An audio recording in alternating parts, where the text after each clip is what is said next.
শুধু একটা কথাই আপনাদের সামনে বলতে চাই, দেশের সংকট কিন্তু কাটে নাই, দেশের সংকট কাটে নাই।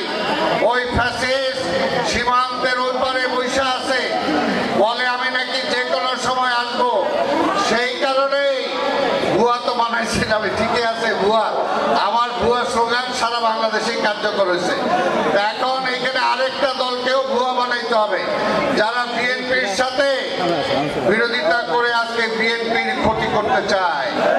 বিএনপির ক্ষতি হবে না ইনশাল্লাহ, জনগণ বিএনপির পক্ষে আছে। আছে জনগণ। এই দেশের স্বাধীনতা যদি বাঁচাতে রক্ষা করতে হয়, আমার ধর্ম, আমার টুপি, আমার দাড়ি যদি রক্ষা করতে হয়, প্রত্যেক ধর্মের মানুষকে যদি রক্ষা করতে হয়, তাহলে বিএনপি ছাড়া কোনো বিকল্প নাই।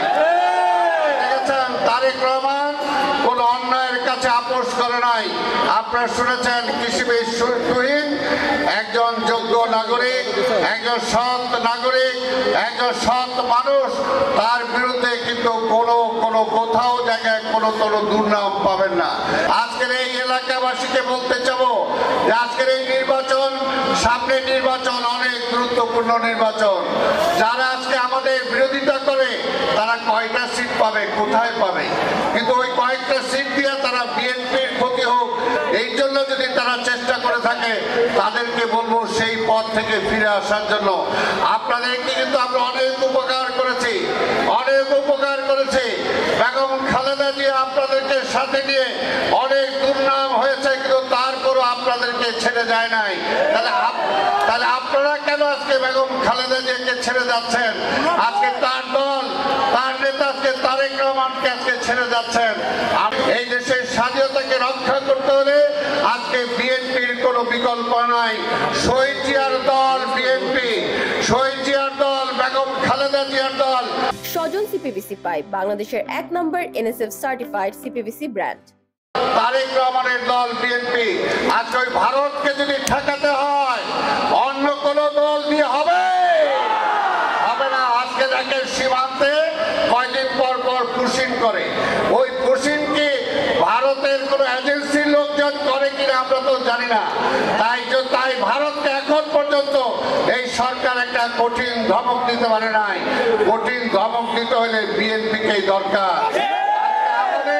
আমাদের পোর্ট আজকে দিয়ে দিতে চায় বিদেশিদের কাছে, কি কারণে দেবেন আমরা জানি না।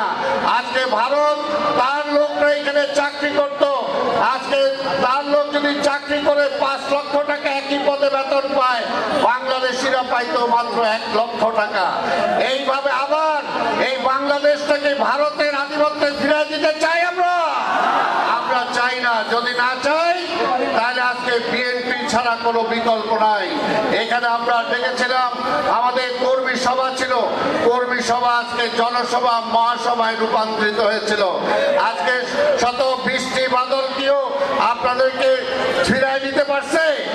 আমি তো বসেছিলাম, দেখি যে কয়জন থাকে।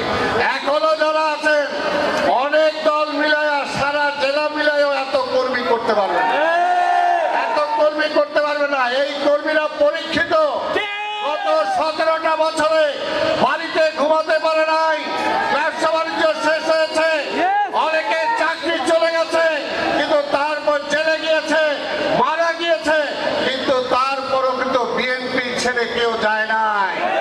পরীক্ষিত, কারণ বিএনপি করে সবাই এই দেশের জন্য, এই দেশের মানুষের জন্য, স্বাধীনতা রক্ষা করার জন্য, গণতন্ত্র ফিরে আনার জন্য। অনেকে বিএনপি আর আওয়ামী লীগকে এক করতে চান। বিএনপি আওয়ামী লীগ এক না, আওয়ামী লীগ হলো চোরের দল, আওয়ামী লীগ হলো লুটেরার দল, আর বিএনপি হলো স্বাধীনতার পক্ষের দল, গণতন্ত্রের দল। এই দেশকে যদি রক্ষা করতে হয় বিএনপি ছাড়া কোনো বিকল্প নাই। তাই ভাইয়ের আমার, আজকে শত চিন্তা, সব কিছু চিন্তা করে দেশনায়ক তারেক রহমান আজকে হাসান জাহিদ তুহিনকে আপনাদের এলাকায় প্রার্থী করেছে। আপনারা সবাই কি তার জন্য একজন হয়ে কাজ করবেন? ইনশাল্লাহ। আপনাদের সবাইকে ধন্যবাদ।